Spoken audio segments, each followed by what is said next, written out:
नमस्कार दोस्तों, मेरा नाम है भरत जैन। स्वागत करता हूं एक बार फिर से आप सब लोगों का हमारे इस YouTube चैनल भरत जैन पर। आज सेटअप कुछ नया है, कुछ अलग तरीके से आपसे बात करने वाला हूं और ये जो बात होने वाली है about the my China journey, यानी कि आप लोग अगर मेरे साथ में इंस्टाग्राम पर कनेक्टेड हैं तो आपने देखा होगा कि मैं पिछले 10 दिनों से चाइना में था और जस्ट 2 दिन पहले ही मैं यहाँ पर वापस इंडिया के अंदर आया हूँ और मैंने सोचा कि क्यों ना मेरे अपने ये जो एक्सपीरियंस है वो मैं आप लोगों के साथ में शेयर करूँ। और आज की इस वीडियो के अंदर मैं आपको ये सभी चीज़ें बताने वाला हूँ कि क्या सच में हमें चाइना जाना चाहिए। चाइना जाना चाहिए तो उसके पहले हमें क्या प्रिपरेशन करनी चाहिए। अगर हम प्रिपरेशन करते हैं तो क्या हम जो सोचते हैं हमें यानी कि कहीं ना कहीं दिमाग में ये मेंटेलिटी होती है कि यार वहाँ पर हमको चीज़ें सस्ती मिलेगी, हमको चीज़ें अच्छी मिलेगी, हमको चीज़ें वन ऑफ द बेस्ट मिलेगी जो कहीं और नहीं मिलती हो। क्या सच में ये पॉसिबल है? दूसरी एक और मीथ है लोगों के दिमाग के अंदर कि वहाँ पर अगर हम लोग जाएं तो कम्युनिकेट कैसे करेंगे, क्योंकि वहाँ के लोगों को ज़्यादातर चाइनीज़ आती है, इंग्लिश नहीं आती, हिंदी नहीं आती। वहाँ पे खाना पीना भी काफ़ी प्रॉब्लमेटिक होता है, जैसे स्पेशली मेरे जैसे लोगों के लिए कि जो कि नॉनवेज होटल में भी खाना अलाउड नहीं है, यानी कि हम लोग नहीं खाते वहाँ पर। तो कैसे सर्वाइव करेंगे, कैसे घूमेंगे वहाँ पर, आप कैसे सर्च करेंगे? हर एक सवाल का जो जवाब है आपको मेरे इस वीडियो के अंदर मिलने वाला है। वीडियो को शुरू करते हैं, लेकिन अगर इस वीडियो को शुरू करने से पहले एज यूजुअल अगर आपको हमारी जो वीडियोज़ हैं वो अगर पसंद आ रहे हैं तो वीडियो को लाइक ज़रूर करिएगा। हमारे इस चैनल को सपोर्ट करने के लिए आपका सब्सक्रिप्शन बहुत ज़रूरी है। तो ये जो लाल वाला हमारा जो सब्सक्राइबर वाला जो आइकन है उसके ऊपर क्लिक करिए, बेल आइकन की बटन को दबाइए ताकि जब भी मैं एक नया वीडियो लेकर आऊँ आप लोगों तक पहुँचे। स्टार्ट करते हैं और शुरू करते हैं आज के इस इंटरेस्टिंग और एक ट्रैवल टाइप वाले वीडियो को।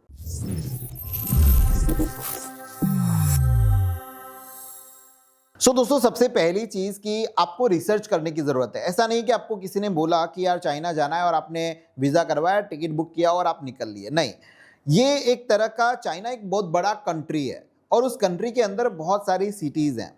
आप जिस प्रोडक्ट को या फिर आप जिस पर्पज़ से वहाँ पर जा रहे हो, आपको पहले उसके ऊपर रिसर्च करना ज़रूरी है कि वो जो चीज़ है वो कौन सी सिटी में मिलेगी, किस तरह से मिलेगी, आप क्या करना चाहते हो। आप मैन्युफैक्चरिंग करना चाहते हो, आप रेडीमेड प्रोडक्ट वहाँ से यहाँ पर इंपोर्ट करके लाना चाहते हो, क्योंकि वहाँ पर बहुत सारी चीज़ें अगर आप 1 महीना भी वहाँ पर दोगे ना तो वो भी कम पड़ेगा। तो इसके लिए सबसे ज़्यादातर जो इस तरह के लोग होते हैं जिनको बहुत ज़्यादा पता नहीं होता है यार मैं क्या सर्च करूँ, किस तरह से सर्च करूँ, राइट। तो वो लोग कैंटन फेयर जो यहाँ पर लगता है, मतलब साल में 2 बार लगता है, that is the Canton. Guangzhou के अंदर सिचुएटेड है कैंटन, पूरा एग्जीबिशन सेंटर है, 15 दिन का होता है। टोटल 3 फेज होते हैं इसके अंदर। पहला जो फेज होता है वो इलेक्ट्रॉनिक्स का फेज होता है। अगर आप कहीं ना कहीं प्रोडक्ट इलेक्ट्रॉनिक मार्केट के अंदर देखना चाहते हैं तो आप उसके अंदर जा सकते हैं। दूसरा फेज ये सिरामिक से रिलेटेड होता है, वो भी 5 दिन का होता है। और जो तीसरा फेज होता है वो अबाउट द टॉय से रिलेटेड है या फिर आपके डेकोरेशन आइटम और भी बहुत सारी चीज़ें, कंस्ट्रक्शन मटेरियल है। अब दोस्तों सबसे पहली चीज़ आती है कि कभी भी आप आपके दोस्तों के ऊपर भरोसा मत करिएगा। हमेशा लोगों को ये रहता है कि यार मैं अकेला हूँ तो मैं अकेला वहाँ पर कैसे जाऊँगा, कुछ लोग मेरे साथ में होने चाहिए। आपकी सोच सही है, कहीं पे भी किंतु परंतु नहीं है, लेकिन वो कब आपको आके मना बोल देंगे और कब आपका प्लान चौपट हो जाएगा वो आपको पता नहीं होगा, राइट। तो सबसे पहली चीज़ आपको यही करनी है कि अगर आपने मन बना लिया आपको जाना है तो सबसे पहले वीज़ा अप्लाई करो। अब जब वीज़ा आप अप्लाई करते हो तो वीज़ा के लिए ये आप जो स्क्रीनशॉट देख रहे हैं इतने आपको डॉक्यूमेंट की रिक्वायरमेंट रहती है। फॉर एग्जांपल वहाँ का इनविटेशन लेटर चाहिए आपको, कि इनविटेशन लेटर मतलब आपको कोई भी जिससे भी आप वीज़ा करवाते हो वो भी अवेलेबल करवा देते हैं, या फिर आप किसी ब्रांड को जानते हो या फिर कैंटन में जाके रजिस्टर करते हो और किसी से कांटेक्ट करते हो तो वो भी आपको करवा देंगे। बहुत बड़ा टास्क नहीं है। और बाकी की जो नॉर्मल केवाईसी जो डिटेल्स हैं वो हैं यहाँ पर, तो वो भी आपको मिल जाएगी। अगर आप कैंटन फेयर के आसपास जा रहे हो तो याद रखिएगा वीज़ा हमेशा कैंटन के पर्पस का ही लीजिएगा। अगर बिजनेस पर्पस आप लेंगे तो देयर इज अ चांसेस कि वहाँ पर आपका वीज़ा रिजेक्ट हो जाएगा, क्योंकि मेरे साथ में ऐसा हो चुका है।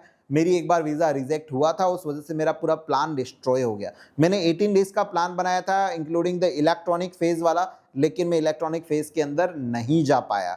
तो कहीं वो आपके साथ में ना हो जाए, इस वजह से मैं ये सभी चीज़ें आपको बता रहा हूँ। सो आप सबसे पहले यानी कि आप 2 महीने पहले ही आप प्लान कर लीजिए कि आपको जाना है और आप वीज़ा के लिए अप्लाई कर दीजिए। वो जो वीज़ा होगा वो 3 महीने के लिए वैलिड होता है। दूसरी इसके साथ में चीज़ें, एक बार वीज़ा आ जाए इसके बाद में आपको फ्लाइट टिकट्स करवानी है।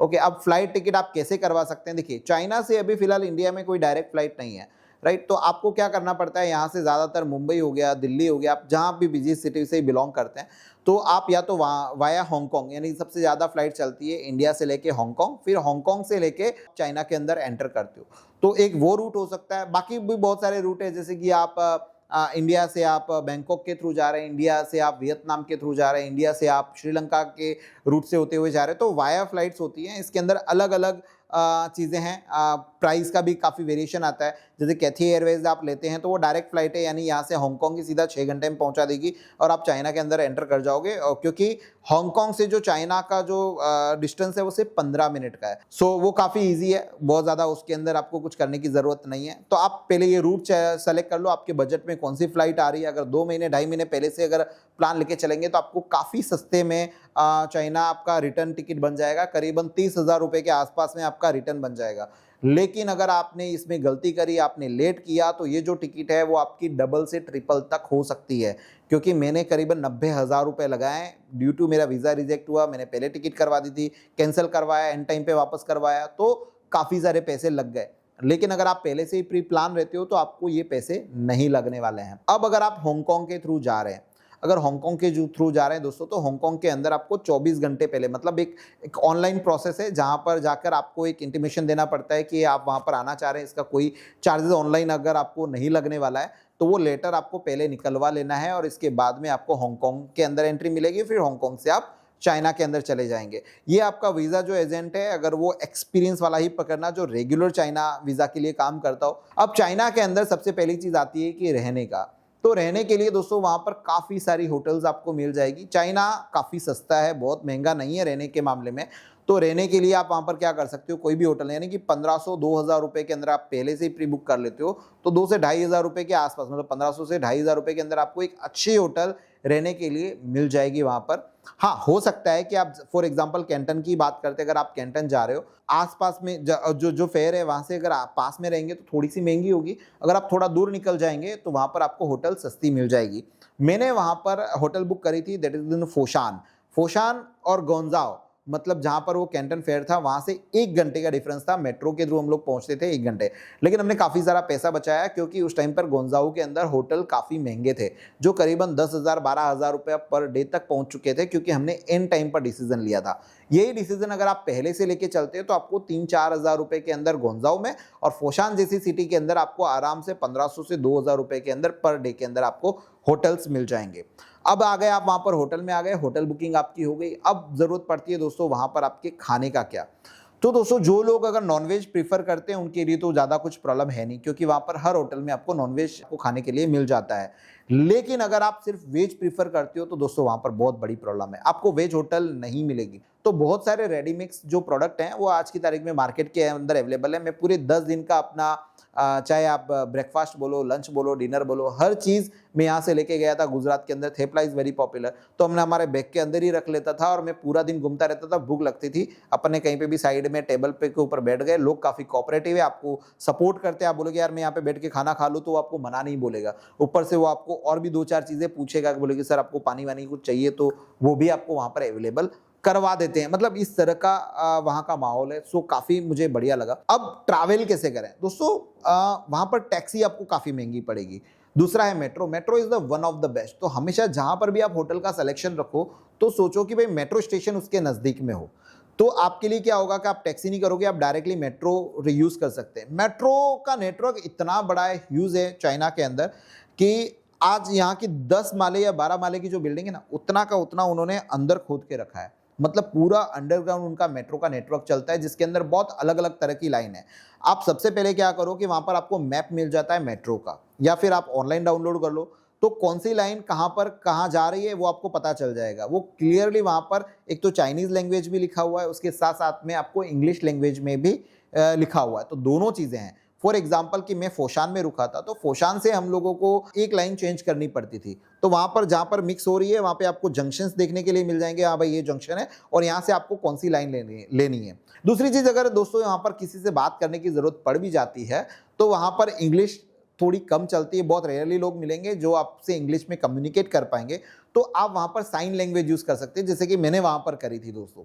मैंने क्या किया था, अगर मुझे किसी को पूछना है कि मेट्रो स्टेशन कहाँ है, तो मैंने मेट्रो का फोटो अपने मोबाइल में डाउनलोड करके रखा हुआ था, राइट। तो मैं क्या करता था कि I want to go here, आप उसको मेट्रो का फोटो दिखाओ, वो समझ जाएगा कि you are looking for the metro, और वो आपको इजीली गाइड कर देगा। अब आप वहाँ पर समझ लो कि गोंजाओ जो जहाँ पर कैंटन है, और वहाँ पर आप पहुँच गए, तो वहाँ पर पहुँचने के बाद में same as it is exhibition centre, लेकिन वो हमारे इंडिया की तरह एग्जीबिशन सेंटर्स नहीं हैं, वो बहुत बड़े एग्जीबिशन सेंटर्स हैं। मतलब कि हम एक बिल्डिंग में थे और उसमें 4 माले थे, और 4 माले भी अगर देखेंगे तो बहुत बड़े-बड़े थे, मतलब वो फ्लोर्स थे ना बहुत बड़े थे। तो एक दिन में एक फ्लोर कंप्लीट करना, मतलब एक दिन में अगर आप अच्छे से देखोगे तो 1 या 2 फ्लोर कंप्लीट कर सकते हो, और अगर आप फास्ट मूविंग करोगे तो एक दिन में आपकी एक ही बिल्डिंग हो पाएगी। इसलिए मैं बोल रहा हूँ कि आप क्या ढूंढना चाहते हो, आप वहां पर क्यों गए हो, वो अगर आपके माइंड में क्लियर है तो आप उसी बिल्डिंग में जाओगे। वैसे वहां पर टोटल 4 से 5 बिल्डिंग्स हैं, चीजें बहुत सारी हैं। आपके पास में क्वांटिटी और आपका बजट, ये आपके पास में फिक्स होना चाहिए। आप जिस भी सेगमेंट में आप चीजें ढूंढ रहे हो, उस सेगमेंट में आप चले जाओ और उसी में अपना टाइम स्पेंड करो, वरना आप ढूंढते ढूंढते घूमते घूमते थक जाओगे। दोस्तों एक और चीज वहां पर, कि वहाँ पर व्हाट्सअप नहीं चलता, वहाँ पर फेसबुक नहीं चलता, वहाँ पर इंस्टाग्राम नहीं चलता, वहाँ पर गूगल मैप्स नहीं चलता, वहाँ पर गूगल नहीं चलता। इस तरह की जितनी भी सोशल मीडिया है, फिर हम जिस लाइफ से हैबिचुअल हैं कि वो हमें चाहिए ही चाहिए, उसी से हम लोग पूरी दुनिया से कनेक्टेड रहते हैं, तो वो वहाँ पर नहीं चलती। लेकिन अगर आपके पास में आपका खुद का सिम कार्ड है और आपने उस पर रोमिंग डेटा पैक अगर एक्टिवेट किया हुआ है, तो ये सभी चीज़ें चलती हैं। लेकिन गूगल मैप वहाँ पर एक्यूरेट नहीं है, ओके क्योंकि अगर आप ये सोच रहे हैं कि मैं गूगल मैप के थ्रू चीज़ों को ढूंढ लूंगा, तो वो टफ है, चलता है लेकिन एक्यूरेसी नहीं देता। दोस्तों इसके अलावा बात करते हैं हम लोग वहाँ के नाइट लाइफ की। तो नाइट लाइफ ऐसी है कि अगर आप अलोन हैं, अगर आप वहाँ पर कोई भी चाइनीज़ को नहीं जानते, तो फिर आप वहाँ पर बहुत इजीली नहीं घूम पाओगे। अगर आप वहाँ पर लोकल में किसी को जानते हो, तो फिर वो आपको वहाँ की जो लाइफ है उससे वो आपको मिलवा देगा। अब लोग वहाँ पर कहीं ना कहीं कि आप इतना दूर गए हैं, तो चीज़ें आती हैं कि यार आप शॉपिंग करें, तो शॉपिंग में क्या है, जिस तरह से हमारे इंडिया के अंदर क्या है, फॉर एग्जांपल कि मुंबई है, हमारा गुजरात है, या फिर दिल्ली है, कोलकाता है, कितने दूर दूर है। हमें लगता है चाइना अकेले ही जा रहे हैं, लेकिन अगर इंडिया में आ रहे हैं तो इंडिया में ये सब चीज़ें कितनी दूर है, same as it is China में भी वैसा ही है। अब फॉर एग्जांपल कि भाई मुझे कपड़े खरीदने, तो कपड़े खरीदने के लिए जो गोंजाओ का रेलवे स्टेशन वाला जो मार्केट है वो पॉपुलर है, तो हम लोग वहाँ पर गए। तो वहाँ पर आपको शूज़ हैं, वॉचेज़ हैं, बैग्स हैं, टी शर्ट्स हैं, तो उसका बहुत बड़ा मार्केट है। आप अपने पास में हमेशा कैश रखिएगा। चाइना के अंदर पेमेंट करने में जो शोरूम्स हैं, वहाँ पर आपका वीज़ा कार्ड जो इंटरनेशनल आपका कार्ड है वो चल जाएगा, लेकिन बाकी सब जगह पर नहीं चलेगा, तो आपको वहाँ पर कैश कैरी करना पड़ेगा। अगर आप शोरूम से कोई मॉल से बाय कर रहे हैं तो वहाँ पर आपका वीज़ा कार्ड चल जाएगा। अब शेंजन जो मार्केट है वो वहाँ पे पॉपुलर है अबाउट देयर इलेक्ट्रॉनिक्स, तो मैं उस मार्केट में भी गया। जैसे अपने यहाँ का बोल सकते हैं कि मुंबई के अंदर कभी पॉपुलर हुआ करता था मनीष मार्केट, दिल्ली के अंदर जैसे अपना चांदनी चौक वाला मार्केट, ये सेम टू सेम वो ही है। जिस तरह से चांदनी चौक मार्केट के अंदर आपको उल्लू बनाया जा सकता है या फिर प्राइस ज़्यादा ली जा सकती है, तो उसी तरह से वहाँ पर भी किया जा सकता है। वो आपका दिमाग बोलता है आप कितना घूमते हो, कितना किस लेवल पे जाके बात करते हो और किस तरह से नेगोशिएट करते हो, उसके बेस के ऊपर आपको एक अच्छी डील वहाँ पर मिल सकती है। लेकिन फॉर द रिटेल होलसेल की अगर बात करें दोस्तों, तो उसका तो क्या ही कहना। अगर आपको कोई प्रोडक्ट पसंद आता है, फॉर एग्जांपल उन्होंने उस पर्टिकुलर प्रोडक्ट का आपको 100 RMB बोला है, तो अगर आप वहाँ पर 100 पीस या 500 पीस की अगर डील क्रैक करते हो, तो वो आपको 20-25 RMB के आसपास पड़ जाता है। तो ये सब कुछ डिपेंड करता है कि आप क्या वहाँ पर बाय करने वाले हो, कितना बाय करने वाले हो। अब बात रही कि यहाँ पर आपका एक पूरा अच्छे से एक डील क्लोज हो गया कि हाँ यार आपको ये चीज़ है ना, ये आपको इंडिया में चाहिए, तो इसके पीछे आपका रिसर्च होना चाहिए कि क्या ये जो प्रोडक्ट है वो आप इंडिया के अंदर इंपोर्ट कर सकते हो, क्योंकि बहुत सारे रूल्स हैं, इलेक्ट्रॉनिक्स को लेकर रूल्स हैं या फिर कोई और चीज़ को लेकर रूल्स हैं, BIS सर्टिफिकेशन चाहिए, ये चाहिए, वो चाहिए। तो इसके लिए आपको ज़रूरत पड़ेगी एक अच्छे एजेंट की, यानी कि जो आपको ओवरसीज़ में आपको आपके डोर स्टेप पर प्रोडक्ट की सप्लाई कर दें। इसके अगेंस्ट में उनका जो भी एक परसेंटेज होता है वो बट ऑब्वियसली उनको दे देना ज़्यादा सही होता है, तो वो आपके लिए काफ़ी अच्छा एक मीडिएटर का काम करेगा। सिर्फ आप वहाँ पर जाकर डील क्लोज करो, इसके बाद में सामने वाले को पेमेंट करो, वो साथ में आपका मीडिएटर है जो कि ये सभी चीज़ें इंश्योर कर देता है कि आपने जो प्रोडक्ट चूज़ किया है वही प्रोडक्ट आपके डोर स्टेप तक पहुंचे। सो ओवरऑल मेरा जो एक्सपीरियंस था जो 10 दिन का था वो काफ़ी अच्छा था। मैंने ये आपको एक ओवरऑल वहाँ की एक जर्नी बताई, मैंने वहाँ पर काफ़ी एंजॉय किया, काफ़ी घुमाऊँ मैं वहाँ पर। वहाँ पर मैंने सबसे ज़्यादा पब्लिक ट्रांसपोर्ट का यूज़ किया, मैंने वहाँ की जो बसें हैं मैंने उसका यूज़ किया है, मैंने वहाँ की मेट्रो का यूज़ किया, मैंने वहाँ पे बुलेट ट्रेन्स का यूज़ किया, मैंने हर एक चीज़ को एक्सप्लोर किया, चाहे मुझे 1 घंटा ज़्यादा ही क्यों नहीं लग जाए, लेकिन मैं वहाँ पे चीज़ों को समझना चाहता था और इस वजह से मैंने ये पूरी चाइना की ट्रिप की। इसके बाद में मैं वहाँ से हांगकांग गया।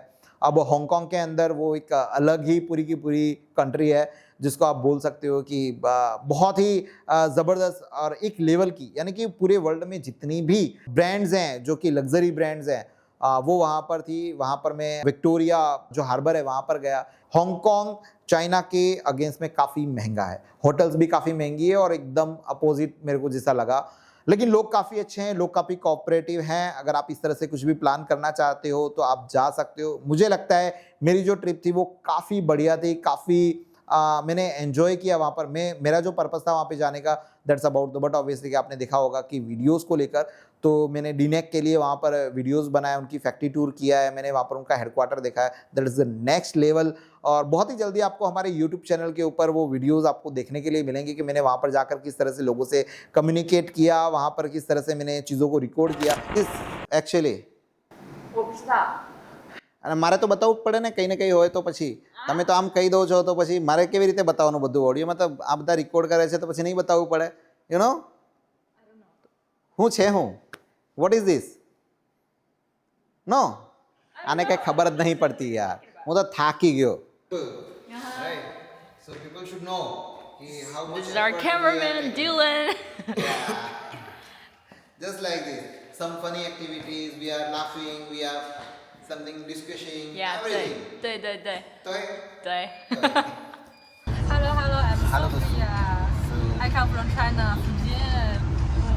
Well, is a good man who have fun, have a good view about the world.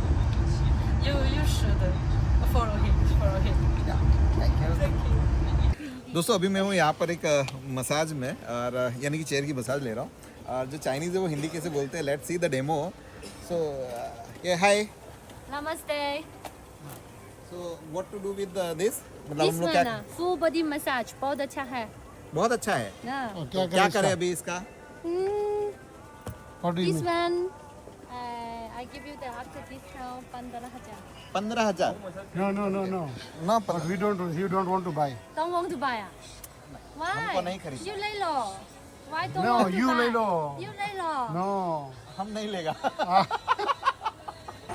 मुझे तो काफ़ी मज़ा आता है जब भी मैं कुछ इस तरह के लोगों के साथ में मिलता हूँ, जहाँ का उनका कल्चर मेरे से बिल्कुल डिफरेंट है, उनकी लैंग्वेज मेरे से डिफरेंट है, और एक्सप्लोर करते हैं, तो वो काफ़ी इंटरेस्टिंग है. और वो पूरी मैंने एक सीरीज़ बनाई है डे 1, डे 2, डे 3 की, वो हमारे भरत जैन व्लॉग्स वाला जो हमारा यूट्यूब चैनल है, वहाँ पर धीरे धीरे करके 1 या 2 महीने के अंदर एक वीडियो, मतलब हर वीक में एक वीडियो के हिसाब से मैं आई एम प्लानिंग कि भाई हमें जिस तरह से टाइम मिले उस तरह से हम लोग उसके ऊपर अपलोड करें.